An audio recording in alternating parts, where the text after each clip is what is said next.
Hi there, if you want to learn how to create sound effects, then you are in the right place. In this video, I'll be sharing with you 20 tips and tricks that you can use to create better sound effects and become a better sound designer. All right, so number one is to use layering. Now, I like to use layering in two circumstances, in two cases. Number one is to fill out the frequency spectrum of a sound because humans tend to like and be drawn more to sounds that fill out the entire frequency spectrum rather than just one part of it. Now, of course, this is case dependent. You're not always going to want to do this, but let me show you an example of what I mean when I say that it sounds a bit more interesting. So here I have a sound. This is a whoosh sound. So let's have a listen to different layers here. Right here you have your lows, really bassy. In here you have a lot more highs and air. So if we put it together, right, it feels a lot fuller, a lot better. Now you can add more stuff here. I have even higher frequency sound here. Let's put it all together.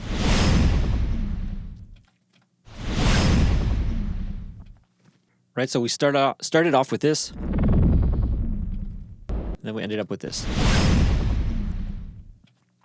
Right, so that's one way you can fill out the frequency spectrum to make sounds sound a lot better. Now, the next way that I like to use layering is to create more complex or interesting sounds with different textures and tonalities. So let's have a look at this one here.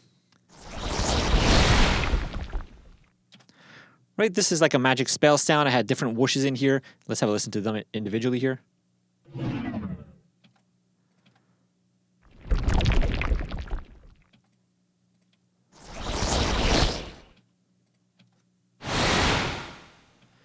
Right, individually they all sound okay, but together they just create this more complex and interesting sound. And this is really evident when you start using, for example, mech here. I have this mechanical sound that I created, and it's really obvious here how applying different metal sounds will create this really cool sound. So let's have a listen to these individually.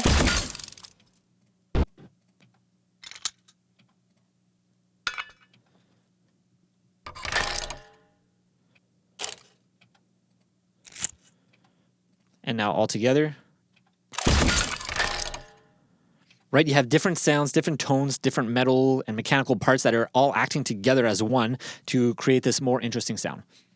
Now, I have two tips here when you're going to be layering. Number one is to don't be afraid to use real sounds and synthesize sounds and layering them together to create new sounds. That's a really common thing to do, and it can be really effective. Number two is to use noise whenever it's appropriate. Noise is great because it tends to fill out the whole entire frequency spectrum, and you can also shape the noise, adding filters and then cutting out certain parts of the frequencies that you may want or not want. All right, number two is to use resampling. So resampling is basically just reusing sound that you've created so that they don't go to waste. So for example, here I have a sound. This is the same sound as we had before here. Right, so from a previous example here. Now what I can do here is I can go and render it in place. There you go. Now it's created a new sound here. What I can do here is I either start using this as its own sound effect. I can either, stretch it or add effects to it or chop it up or whatever I want to do with that, or just add other sounds to it. Or another thing you can do that I like to do is I like to export these into my personal sound library. And even if I'm not going to use it for this project, I kind of save it there because I never know when I can pull from it in the future and when this sound might actually be super useful. So resampling, super powerful, usable. And yeah, another little tip here is that you can import this into a sampler and then resample it and resynthesize it, for example, in a synth like Faceplant. All right, number three is to use what I call sampling sound design. And basically what this is it's a fun experimental way to generate sound. So let me show you how I go about doing that. There's no right or wrong way of doing it, but let me show you. So here I have a simple patch inside of Faceplant, and I'm just modulating it here with a random LFO. Sounds kind of cool. Now what I like to do is just add a whole bunch of different effects on here that I can randomize and see what kind of sounds I get.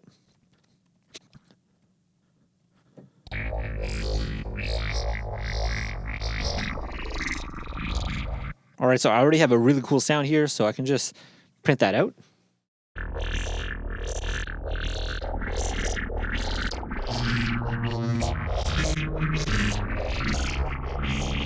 Right, so I'm just playing different notes across my keyboard, and this is the sound file I have. Now what I can do with this is I can then go back into Faceplant or a sampler, whatever your sampler of choice is. I can grab this file, drag it into here using Control-Alt, and then just click and drag it in there. And now what I can do is I can resample it, right? So I can go in here, and then I can start playing around with the sound here. right? I can add effects and modulators. But you get the idea here. You can add effects, but just experiment and have fun. And generating these sounds, then I can just grab whatever cool little sound clip that I created. I can have this, and then I can export them into a library, and then have a whole bunch of sounds that I can use then in a project. Now, a few tips here when you're doing this kind of sound design sampling, or the sampling sound design as I call it. Experiment using like plugins here in ways that they're maybe not meant to be used, or experiment with stacking multiple plugins together. So for example, if we have like a frequency shifter here, right? Maybe I have something like this. Maybe I increase it a little bit like that. And maybe I just copy and paste it down a few times and see what we'll see what happens now. Right, but experiment with that.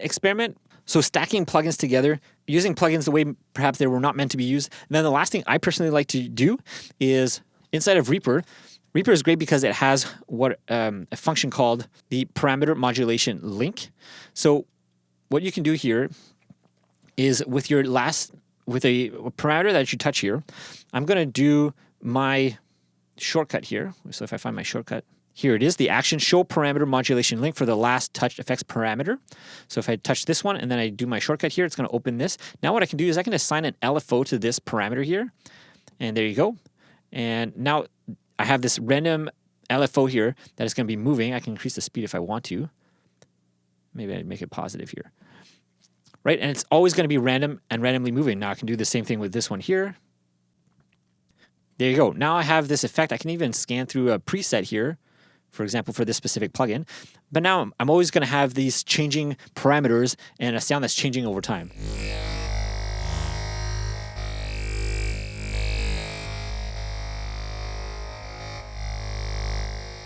I can even do that for the wet dry if I want to, right? But now if I do that with multiple different plugins and all of them are kind of moving randomly, I can generate a lot of really cool and weird sounds that I can then use to resample, to chop up, and then export into a library where I can use for sound design and for later use. All right, one final tip here for sampling sound design. This kind of sound design is really cool, especially if you're creating sci-fi stuff or design signs, impacts, things that are not necessarily real or realistic. But what if you want to have something that is real or realistic? Well, there is a technique that I personally like to use, which is this. So what I'll do here is I'll import a bunch of sounds that I've recorded. So these are going to be recorded sounds. So for example, here I have a bunch of different wood impacts. Maybe I'll layer it together like that. And what I'll do is I'll just layer a bunch of recorded sounds like this so that they're not lined up in any specific kind of way. And I might layer different types of sounds. So right now I'm doing wood, and these are all impacts. Well, maybe I'll also add some wood creaks in here, and maybe some wood snaps, something like that. Right, and then I'll layer them all together. Now, the next thing I'll do here is I'll export them all as one file. So once I have all these files of wood sounds, I'm going to export them now as one sound, as one file. And then what I can do is I can re-import it and then start designing with it. So let me show you that. All right, so here's the file I just exported with all the wood impact sounds. Now what I can do here is I can go through and play sounds and get some more organic sounds this way. Now I can just add effects. There you go. I added a quick effects chain here, and now I can get some cool wood impact sounds.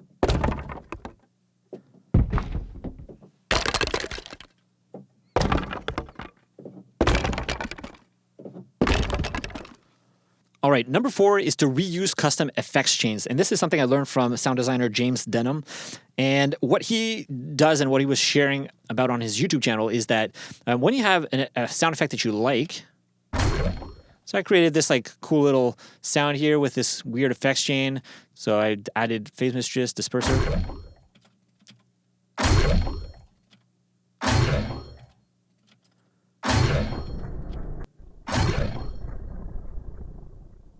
Right, so let's say I really like this effects chain right here. Well, then what I should do and what I can do here is inside of Reaper here is to save that effects chain. So I can go into here, the effects, and go down here to save effects chain, and then I can save that as a preset so that the next time I want to load it, I can just right click here on my channel, and I can go to add effects chain, and here I can load whatever effects chain I want. So you can see here I have a lot of different effects chains for a lot of different projects and things like that. So yeah, and then the whole point of doing that is that yes, I use this effects chains for this impact sound, but what if I want to use it for something else? Like maybe I want to use it for, I don't know, maybe a gunshot.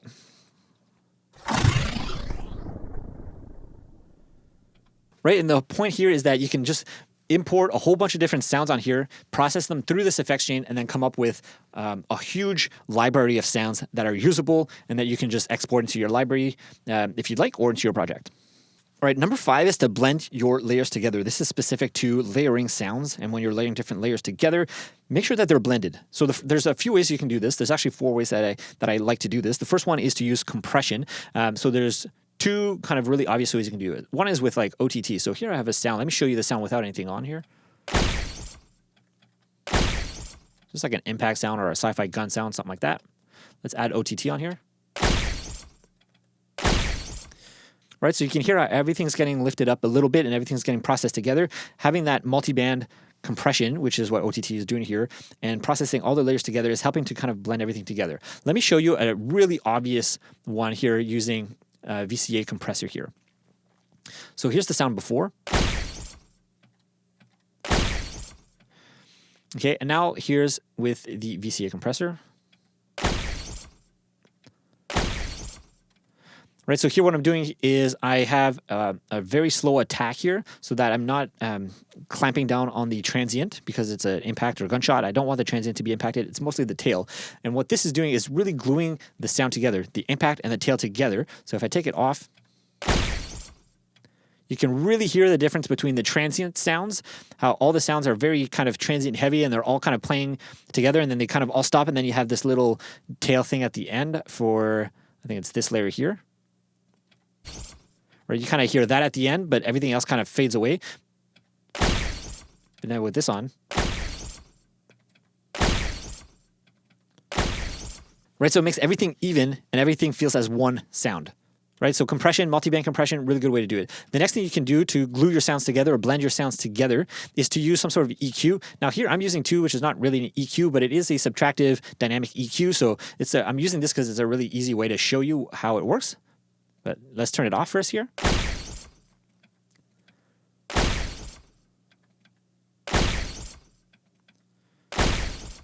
Now it's pretty subtle, but what it's doing here is it's removing and cutting out all of those resonant frequencies that are part of the sound. So it's kind of helping all the sounds and the layers to kind of fit together. Especially here, the bass, where it's kind of bass heavy, I kind of really drew it back a bit.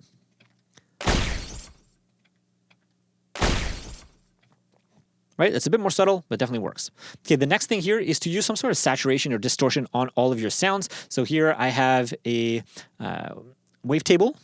This is Shaper Table by Kilohertz. Here you can see I reduced the gain a little bit to make sure that we have the same gain before and after I'm adding this in. So let's have a listen here before.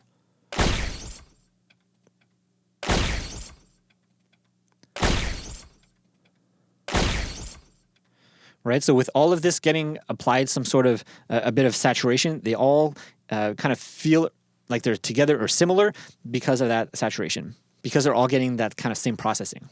All right, so we have compression, EQ, a bit of saturation or distortion. Another one that you could use here is reverb.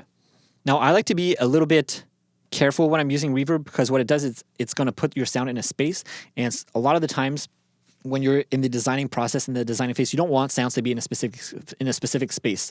So I try to keep my sounds as dry as possible, or as with as little reverb as possible. But this is one way that you could do it, especially when you're putting sounds in a game or in a redesign or something like that.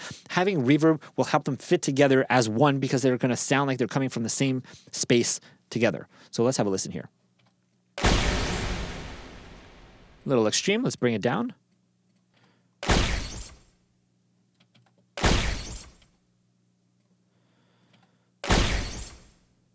Right, using it this way, now they all sound like they're in the same space together.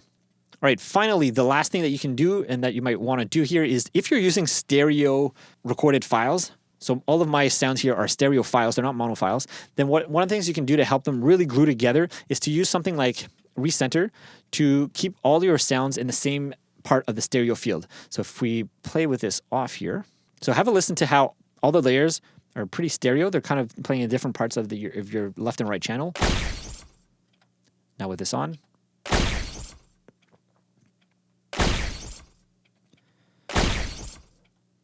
right? It makes a really big drastic difference. Now I'm pretty tight here with my width so that it's very centered, almost mono, but that is really just to show you the kind of difference it can make. So if you're using stereo files, super important to either put them into mono or like really reduce the width so that they're all coming from the same place. That's really going to help them sound like they're coming from the same item or the same object that you're trying to design for.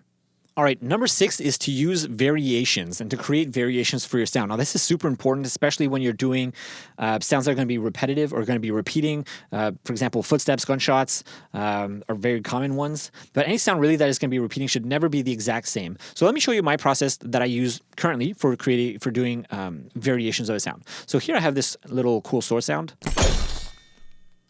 Okay, now what I personally like to do is I use NVK variation. You don't have to do this. You can just copy and paste your sounds over. I'm going to use this little preset where it's just going to create different variations, apply different pitch to your sound, change the position of the sound. So right now they're all kind of lined up at the transient or close to it. So it's going to change them a little bit.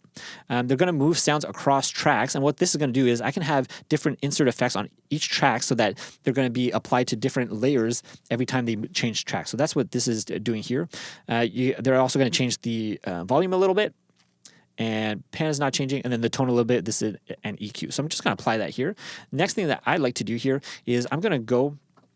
So like I said, if you don't have NVK variation, you don't have to do this. You can just copy and paste stuff over. That totally works. The next thing that you can do, though, is use LKC Variator. And this is a free script that you can use inside of Reaper. So I'm just going to load it here so you can see it. And what this can do here is it can randomize different parts of your sound. So for example, your volume, pan, pitch, tape stretch, rate, position, content, length, fades, fade shapes, and even choose a different file. I think this is a different file from like the folder that I picked it from. So this is like a really good way to do it. You really don't even need NVK variation. You could just use this. So I'm just going to select this here, put my transport to the sound here, parameters around it. Okay, and then what I'm going to do here is I can just click, I'm just going to take off the file here. I'm just going to click mutate. Let's have a listen to our sound. Right, quite a bit different. This is what we had. Right, now I might not need to go in here and change a few things, like some of the transient here that are kind of way off. Maybe I don't want them to be so off. But there you go. I have one quick variation. I can do the same thing really quickly here, mutate, and I'm going to have different variations for each one. All right, number 7 is to always have control over the 4 key aspects of your sound. So number 1 is your volume. And there's a few ways you can control this. It could just be with your volume automation lane here that you maybe want to just control over time. Maybe you want to control it with your fades. You can also control it with a compressor or a dynamic EQ. But have control over the volume to make sure that it never peaks or gets too loud, or that certain layers get too loud when they're not supposed to. The next aspect that you want to have control over is the pitch. Usually this will be done with some sort of plugin or pitch plugin. Right, something like this here where you can control the pitch of the sound and you can have it go wherever you want. But yeah, being aware of the pitch. And the next one is the frequencies, making sure that you don't have any frequencies that are really overbearing or that are really resonant. Right, so for this one, there's not really anything resonant, but if I can create a little peak here, you'll see what I mean.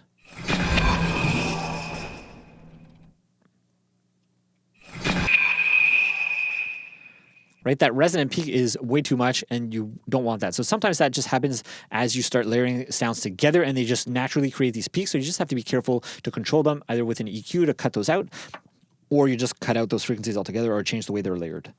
The fourth aspect of the sound that you always want to have control over is the position. Basically, how the sound is placed in the stereo field.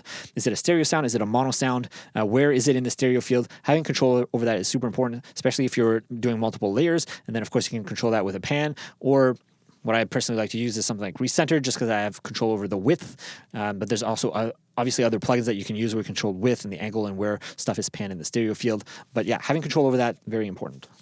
All right, tip number 8 is to vocalize your sound before creating it. Now, this is something I've seen sound designer Ben Jacquier do a lot. This is great, especially if you are not sure exactly how you want the sound to be, how you want it to sound like. But even if you do, it's great to just be able to vocalize it or make sounds with your mouth so that you can hear what you're doing naturally, hear the pitch, hear the volume, hear how things are changing over time, hear what you're emphasizing, right? So just being able to vocalize it will help you to realize what you are emphasizing so that you know what part of the sound is supposed to be important so that when you do start designing it, you can really focus on bringing that out and making sure that is in the forefront or an important part of the design. All right, so number 9 is to use pitch shifting and time stretching. These are very common ways to manipulate your sound. So pitch shifting is basically when you're changing the pitch of your sound without changing the duration, and then time stretching is the opposite. It's when you're changing the duration of your sound without changing the pitch. So let me show you that really quickly. So for time stretching, you're basically stretching your audio file. Inside of Reaper here, you can see I can click Alt and left click and drag. This is the preset that I have. This is my mouse modifiers, the way they're set. So now if I play it here, probably would make more sense if I let you listen to the sound before we did that. Right, this little creature monster sound. Now, depending on the algorithm that you use, might bring and have a lot of artifacts in your sound, which might be desirable or not. But you can change that up if you want to. But that is time stretching. The next thing you can do is pitch shifting, which is a lot more common. And there's a few ways you can do that. All right, so the first way that I personally like to do pitch shifting is using a sampler. So I can import a sound into here, which is what I did here. And then I can play it at different pitches.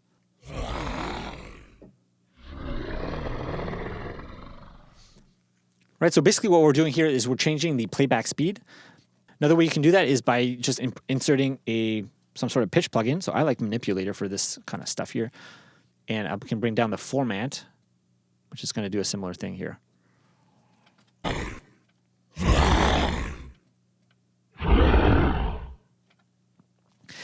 And another little tip here that you can do inside of Reaper here is at the bottom right, at least for me right now where I have it, is you have your playback rate. So if I bring this down here, and if I just play back here,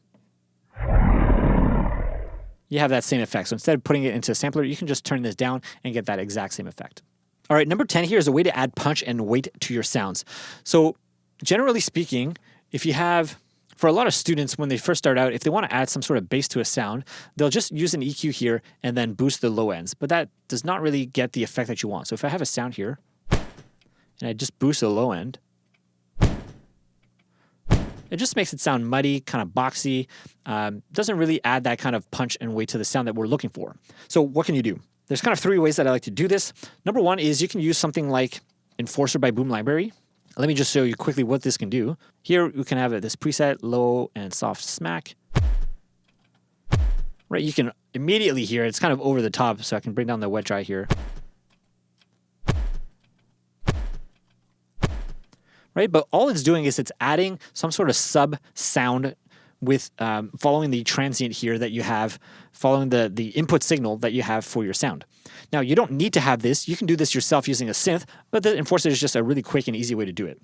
Now, another way that you could do this, adding some bass or weight to your sound, is having some sort of sub-harmonics or some sort of plugin that can enhance harmonics. So a lot of the times I like to use something like Subsynth here. Let's have a listen. But again, you have to be careful here because this can make your sound a little bit muddy if it's not right.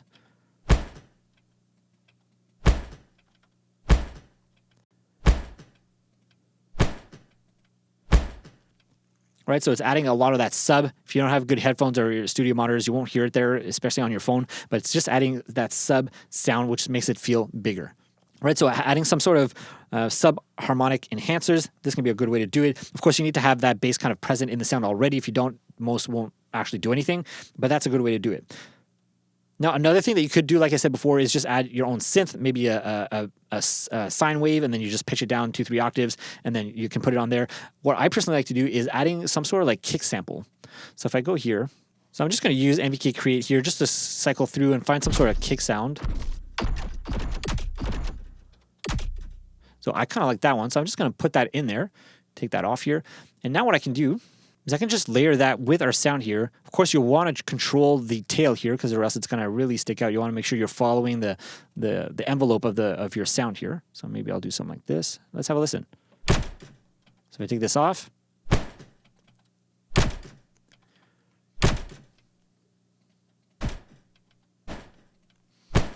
So not a lot of bass, but definitely more than whatever was there before. So right, so it's just adding a bit more punch, a bit more weight to your sound.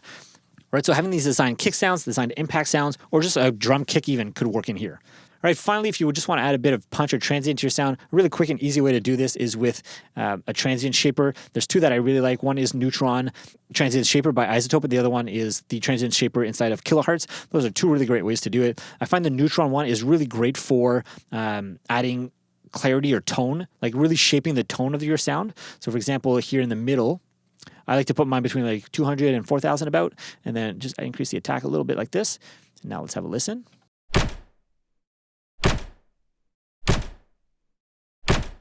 Right, it just makes it a little bit clearer and punches out a little bit more. If I add something like the kilohertz transient shaper, I find this one is really good just for shaping your sound. So let's say I really want to have a quick attack and a really quick release. I don't want any tail to my sound. This is going to really help for that. Right, you can hear it right away. You have that attack, and then it just cuts out everything else after that. Right, maybe I want a bit of a pump here.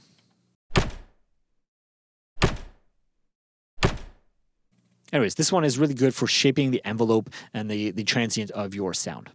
All right, number 11 here is to use fades. And this is something I learned that was really important. I learned this from sound designer Kevin Regime at Power Up Audio. And one of the things that he always pointed out, especially for students, is that is how sounds were always really clicky at the start because they didn't use any fades, or that the tails were just not tailing out very well. Usually it was more like at the beginning that the sounds were just like clicking a lot because there was no fade into your sound. So here I have this sound here. Let's have a listen. Right, it's this like nuclear explosion that I designed. So what some people would do is when they're designing sound or recording sounds, instead of having a fade, so here it kind of already has a natural fade in. You can even go like this to make it a bit better. It just sounds a lot better. It's not as clicky or punchy or in your face. It doesn't really have any transient, so you don't necessarily need that click, right? So just doing that will really smooth out your sound, especially at the beginning, so that it's not really kind of jarring. Now, the last thing here is your fade outs, and this is super important, especially when you're layering sounds together. You really want to pay attention to your fade outs because you want them to sound together generally, depending on what you're creating. And to do that, you want to make sure that your fades make sense together. Now, here I just have one sound, but let's have a listen to it without.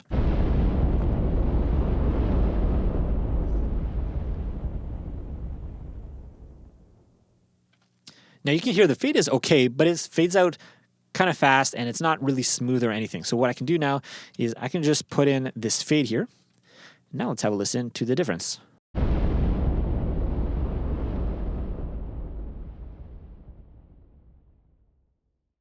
All right, so hopefully you can hear the difference here.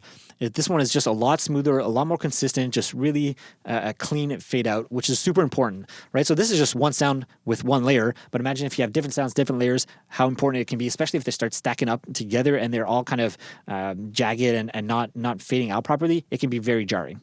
All right, number 12 is the one sound technique. And this is something I've used from the beginning when I was starting out. And basically the technique is this: only design one sound that is no longer than 1 second in length at a time.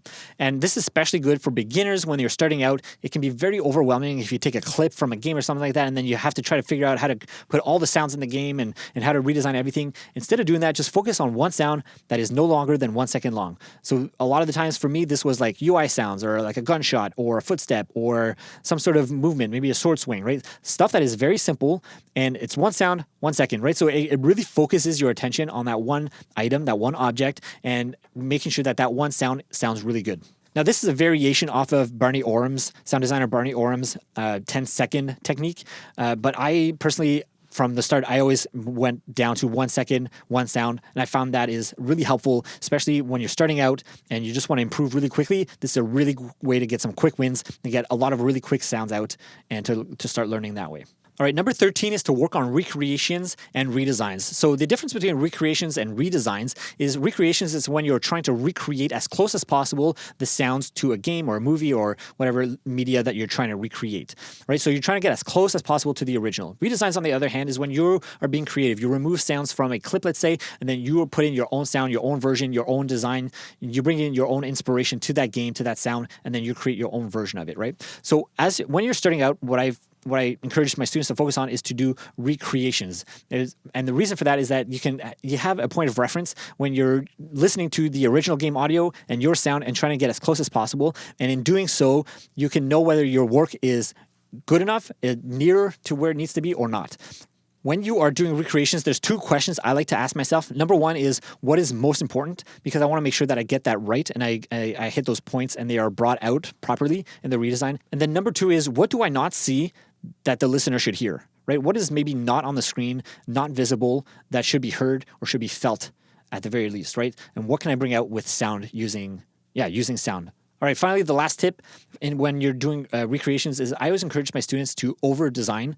And the reason for that is because a lot of people tend to under-design and miss elements in the sound that should be there but are not there. So I encourage my students, over-design. Create more sounds that you need. Design sounds for everything that you see on the screen, even if it's far away or close by. Design sounds for everything. And then what you can always do afterwards whenever you are done is to start stripping stuff away, right? So over-design and then strip away.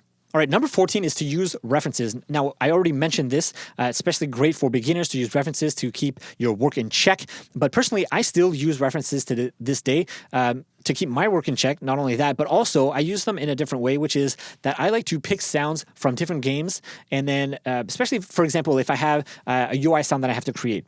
Well, what I'm going to do is I'm going to check out different games and listen to their UI sounds and then pick what I think works from their UI sounds in those games. Why does that work for that game in those instances? And then pick what I like from all the my references that I choose, and then create my own version for my project or the game that I'm working on. Right. So this helps me not only to make sure that my work is really high quality, but also it helps me to bring out the best elements, the best parts of all these other games and all these other sounds that I like, and I can try to bring it all into this one sound for my project that I'm working on.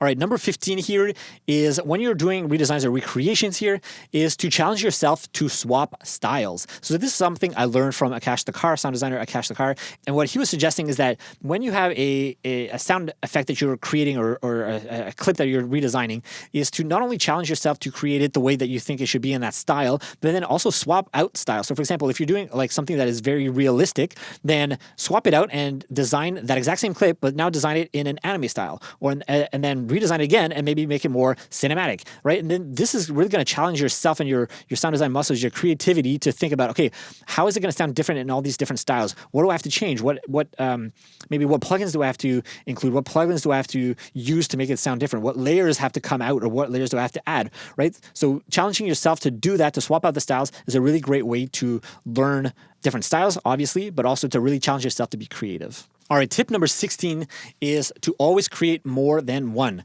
And by this, I mean always create more than one version of your sound effect. So this was recently brought up to me with a student that I had on a call, and he reminded me of this. So this is something I kind of already do naturally. Is whenever I have a sound effect that I have to create for a project, I never just create that one sound effect and then call it done. I always create more than one version. Why? Because the first version that I create is rarely going to be the best version, right? It's going to be kind of raw. It's not going to sound that great. Maybe it won't be very well blended together. It's going to be kind of experimental. But as I create more and more versions, I have to really challenge myself to think about, okay, if I'm going to do a different version of this, what's going to be different? What layers am I going to do differently? What am I going to swap out? Why? What do I like about the sound that I created? What do I not like about it? And how can I make it better? Right? And as I keep on doing that, I create iterations on the sound. Then the sound gets better and improves over time. And that's why I always say, always create more than one. All right, number 17 is to record your own sound effects. Now, this is something I learned from Jason Cushing, who is the co-founder of Soundmorph.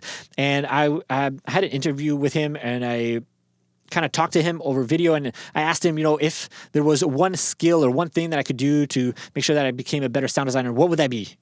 And the thing that he said is that go and record your own sound effects and use that to design and create your sounds from, right? So being able to go from a raw recorded sound all the way to a fully designed and asset ready sound with multiple layers and different things, that skill is what he was saying that would be the most important. So I pass that on to you now. If you want to improve, go ahead, record your own sounds, practice going from a raw sound all the way to a design sound, learn the process that it takes to polish that sound and to make it game ready. All right, number 18 is to learn synthesis. So there's kind of no excuse nowadays to not learn how to use a synthesizer, especially with Vital being free. And of course, there's a ton of other free synthesizers out there. But yeah, learning synthesis is super important, not only because you need it for different genres, but also it's just a good skill to have. It's great to be able to synthesize your own sounds. And like I said before, layer them with real sounds so that you can enhance them, fill them out, and just make them sound basically better. All right, number 19 is to use a library manager.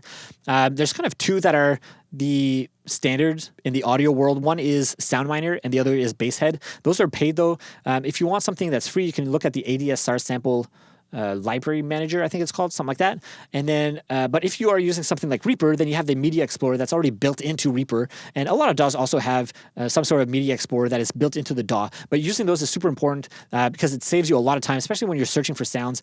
It's just a really great way. Like, you should really never be looking up into folders and like trying to search and look for sounds manually that way. Like, you should really be able to type and search for sounds that you're looking for, and then being able to use that library manager to start importing stuff into your project as you're working. It's just going to be a huge time saver. All right, number 20 here is to find a way to perform your sounds or your sound effects. So let me show you an example or two examples even of that. So this is an example here that I learned from Akash the Car, sound designer Akash the Car. And what you can do is, if you have Contact, you can load here your own instrument. So if I double click in here, I can load an instrument. I can go to edit here, and I can go to the mapping editor. And then what I can do here is load my own sounds. So I'm just going to load quite a few different like whoosh or swing sounds that I have here. I'm just going to put them on here. All right, so I've had all of my whoosh and swing sounds just loaded up here, just like that. Now what I can do is I can go across my keyboard and start playing them.